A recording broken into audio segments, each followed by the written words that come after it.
Ringkasan singkat Tarekat Naqsyabandiyah Al-Khalidiyah.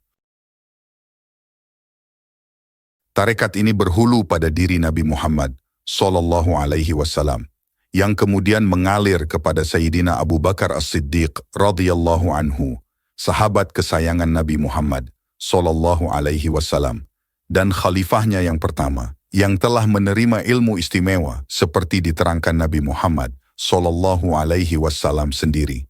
Tidak ada sesuatu pun yang dicurahkan Allah ke dalam dadaku, melainkan aku mencurahkan kembali ke dalam dada Abu Bakar.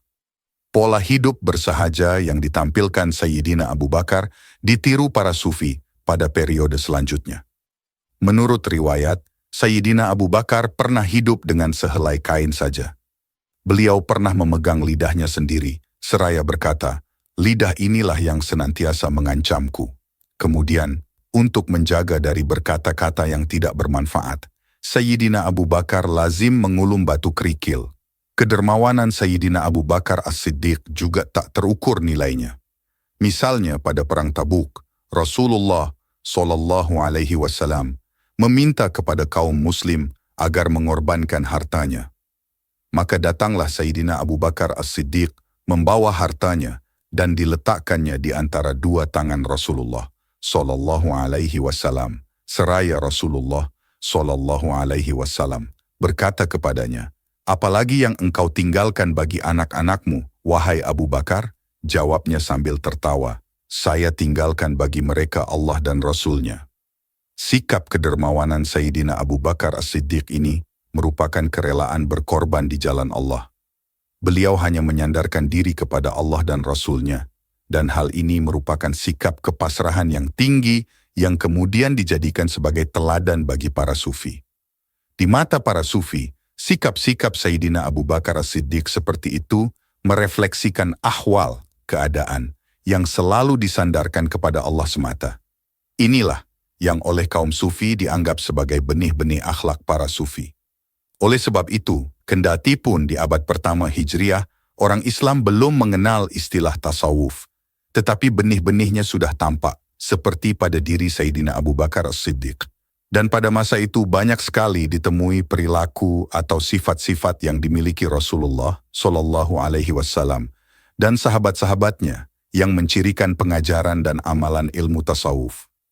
Sikap kepasrahan Sayyidina Abu Bakar As-Siddiq yang tinggi dijadikan sebagai teladan bagi para sufi. Tarekat yang diterima Sayyidina Abu Bakar As-Siddiq yang nantinya populer dengan nama Tarekat Naqsyabandiyah Al-Khalidiyah telah mengalami pergantian penyebutan beberapa kali. Dalam silsilah keguruan tarekat ini, Sayyidina Abu Bakar As-Siddiq radhiyallahu anhu berada pada urutan pertama.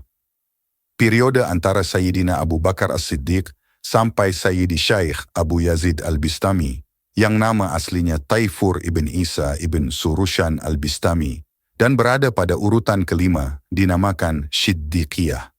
Periode antara Syaikh Taifur sampai Sayyidi Syaikh Abdul Khaliq Al-Ghujdawani, silsilah ke-9, dinamakan Taifuriyah.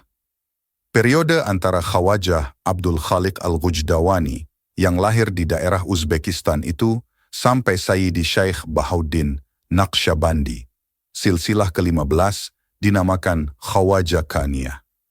Nama ini diambil dari istilah khwajagan yang artinya tuan guru yang bersilsilah. Periode antara Syaikh Bahauddin Naqsyabandi sampai Sayyidi Syaikh Nashiruddin Ubaidullah Al-Ahrar, silsilah ke-18, dinamakan Naqsyabandiyah. Dalam tahun-tahun terakhir abad ke-10 Hijriah atau 16 Masehi, pusat aktivitas Naqsyabandiyah dan daya tarik intelektualnya bergeser ke India. Sayyidi Syaikh Muayyiduddin Muhammad Baqi Billah, silsilah ke-22, yang lahir di Kabul 971 hingga 1012 Hijriah, berpetualang di Transoksiana, Samarkand, Bukhara, Kashmir dan sekitarnya, kemudian datang ke India. Dalam suatu catatan dikatakan, tengah membawa benih kesucian dalam tarekat dari Samarkand dan Bukhara dan menyemaikannya di tanah subur India. Dalam waktu singkat, 5 tahun, dia mencurahkan perhatian yang sama kepada orang awam dan kaum bangsawan Mughal. Dia sampaikan pesan silsilah kepada para ulama, kaum sufi, para malik, tuan tanah, dan mansyabdar, pejabat, dengan tingkat keefektifan yang sama. Penglihatannya tajam dalam memilih bakat terbaik di pelbagai area. Dari kalangan tokoh politik Nawab Murtada Khan, di kalangan kaum sufi Syekh Ahmad Faruqi Sirhindi, dan dari kalangan ulama Syekh Abd al-Haq, adalah murid-murid terkemuka Khawajah Muhammad Baqi. Tarekat Naqsyabandiyah pada periode antara Syekh Ubaidullah al-Ahrar sampai Sayyidi Syekh Ahmad Faruqi Sirhindi, silsilah ke-23, dinamakan Ahrariyah. Periode antara Syekh Ahmad al-Faruqi sampai Sayyidi Syekh Diyauddin Khalid Kurdi al-Usmani, silsilah ke-29, dinamakan Mujaddidiyah. Lalu periode antara Syekh Khalid Kurdi al-Usmani sampai dewasa ini dinamakan Khalidiyah, atau dikenal dengan Tarekat Naqsyabandiyah al-Khalidiyah. Setelah itu, tarekat ini tidak mengalami perubahan penyebutan nama. Karena bagi para pengamal tasawuf di masa berikutnya, yang menjadi pusat perhatian adalah ilmu yang diajarkan dan sumber ilmu yang ditunjukkan pada untayan silsilah keguruan. Lalu, setelah Maulana Syekh Khalid, silsilah keguruan berikutnya berturut-turut adalah Sayyidi Syekh Abdullah Afandi, Sayyidi Syekh Sulaiman Qarimi, kemudian Sayyidi Syekh Sulaiman Zuhdi. Pada Sayyidi Syekh Sulaiman Zuhdi, yang berkedudukan di Jabal Qubaisi, dan berada pada silsilah ke-32, berguru murid-murid yang nanti menjadi penerusnya, yakni Syekh Usman Fauzi, Jabal Qubaisi, Sayyidi Syekh Muhammad Hadi, Girikusumo, Jawa Tengah, putra beliau sendiri, Sayyidi Syekh Ali Ridho, Jabal Qubaisi, Sayyidi Syekh Sulaiman, Huta Pungkut, Sumatera Barat, dan Sayyidi Syekh Abdul Wahab Rokan, Babu Salam, Aceh. Silsilah keguruan selanjutnya berada pada Sayyidi Syekh Ali Ridho. Sekembali dari Jabal Qubaisi, Sayyidi Syekh Sulaiman mengembangkan tarekat ini yang berpusat di Huta Pungkut, Sumatera Barat, dan mendapatkan murid yang sangat cemerlang, yakni Sayyidi Syekh Muhammad Hashim Al-Khalidi, Buayan, Sumatera Barat. Sayyidi Syekh Muhammad Hashim melawat ke Jabal Qubaisi dan mendapatkan ijazah keguruan pada silsilah ke-34. Selanjutnya kepada Sayyidi Syekh Hashim Al-Khalidi. Inilah Sayyidi Syekh Profesor Dr. Haji Qadirun Yahya, berguru dan mendapatkan ijazah keguruan Tarekat Naqsyabandiyah Al-Khalidiyah dan pemegang silsilah ke-35. Sayyidi Syekh Profesor Dr. Haji Qadirun Yahya juga mendapatkan ijazah keguruan dari Syekh Abdul Majid, Batu Sangkar, dan Syekh Syahbuddin, Sayur Matinggi. Yang keduanya juga pemegang silsilah keguruan Tarekat Naqsyabandiyah Al-Khalidiyah, namun dari alur silsilah yang berbeda dengan Sayyidi Syekh Hashim. Tarekat Naqsyabandiyah Al-Khalidiyah yang diwarisi dan diteruskan oleh Sayyidi Syekh Profesor Dr. Haji Qadirun Yahya berkembang pesat di Indonesia, Malaysia, bahkan juga ada Amerika Serikat. Rumah-rumah wirid yang lazim disebut surau tumbuh berkembang hampir di 700 tempat. Untuk mengelola tempat-tempat wirid yang tersebar itu, berikut mewadahi aktivitas sosial kemasyarakatannya, maka didirikan Yayasan Profesor Dr. Haji Qadirun Yahya yang berpusat di Medan. Yayasan ini menaungi bidang ketarekatan dan lembaga pendidikan, mulai dari TK hingga perguruan tinggi. Selanjutnya ijazah keguruan Sayyidi Syekh Profesor Dr. Haji Qadirun Yahya, yang oleh para gurunya dijuluki guru para cerdik pandai, diteruskan oleh putra pertama beliau, Sayyidi Syekh Dr. Andus Haji Iskandar Zulkarnain, SH, MH.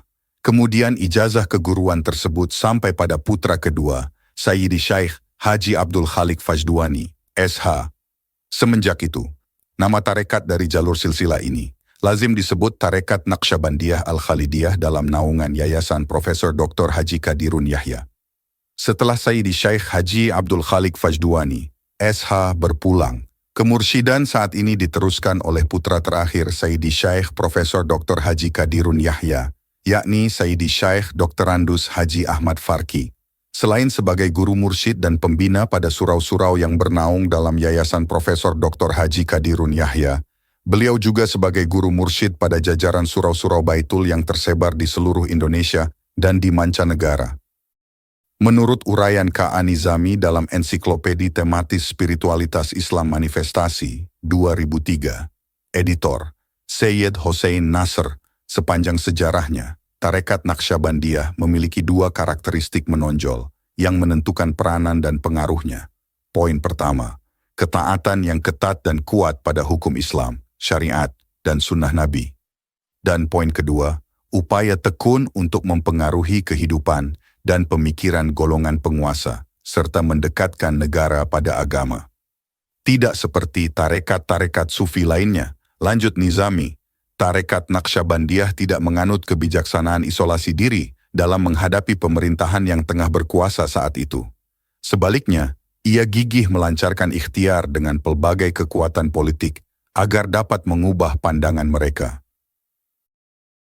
Raja adalah jiwa dan masyarakat adalah tubuh. Jika sang raja tersesat, rakyat akan ikut tersesat. Demikian kutipan pesan yang dikatakan oleh Sayyidi Syekh Ahmad Al-Faruqi As-Sirhindi.